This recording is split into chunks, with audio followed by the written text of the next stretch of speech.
How's it going, everyone, and welcome back to another video. In this video I am currently working on a Holden Malibu. This is a 2013. It's got the turbo diesel engine in it.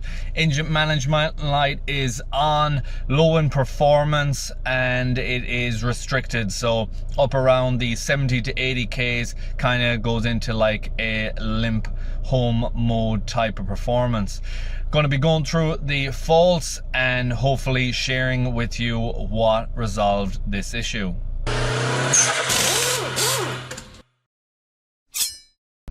Okay, so first of all, what the scan showed up is a number of different codes. We have P2282 intake manifold air leak, P0405 EGR sensor A, then I have P0399 cylinder 1 pressure sensor, and P03AD cylinder 3 pressure sensor circuit. So what I'm going to focus in on first and foremost is the P2282. I know that the P0405 EGR sensor A is logged beforehand, so that was a stored code from earlier.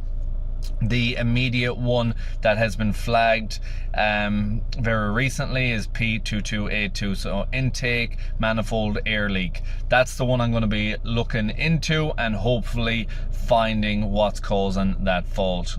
So with that type of fault code that's on it, with the performance that you can experience, the first thing we're going to check to see if we can find any leaks. If we have any splits or any turbo related leaks, then we're going to have boost issues, which is going to throw on the likes of that fault.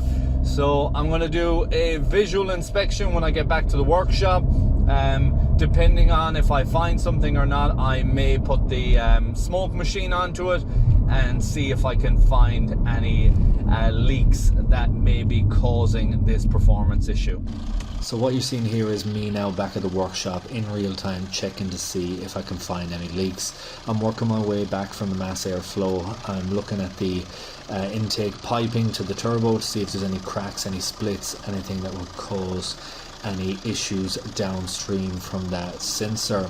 Anything like that will cause a performance issue, so we visually check. I work my way over to the left hand side of the engine and start to look at the intercooler pipes.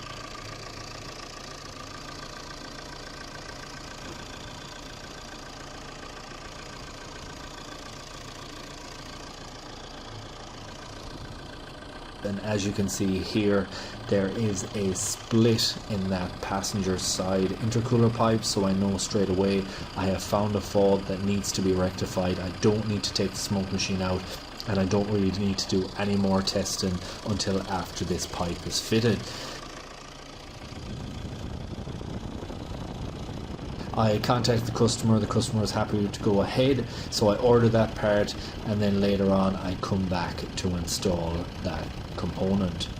Okay, so removal of this part can be a little bit challenging on the lower side. The top side is very easy. It's a simply clip that you pull back and then you push down on the pipe and it detaches from the seal.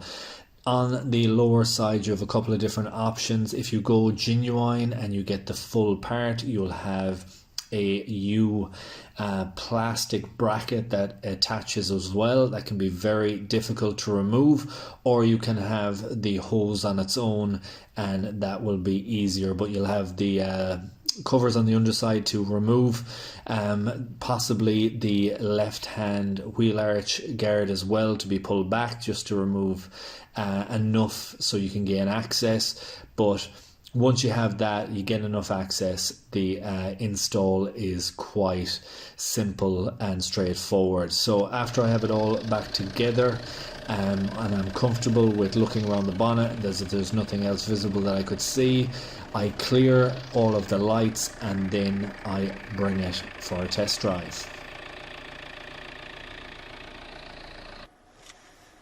So I'm just coming back from the final road test on this vehicle now, and all the performance has returned. We have turbo active throughout the rev range, and we have the engine light off, no more fault code stored.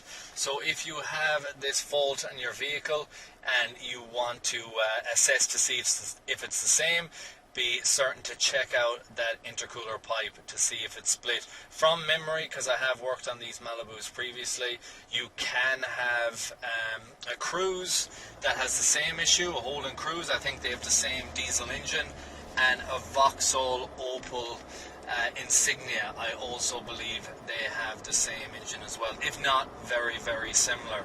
So if you have this fault across any of those vehicles with the diesel engine, turbo diesel engine, be sure to check that out. I really hope you enjoyed this video. Hope you found it useful and informative. If you did, please like, share, comment and subscribe, and I hope to see you in the next one. Thanks for watching.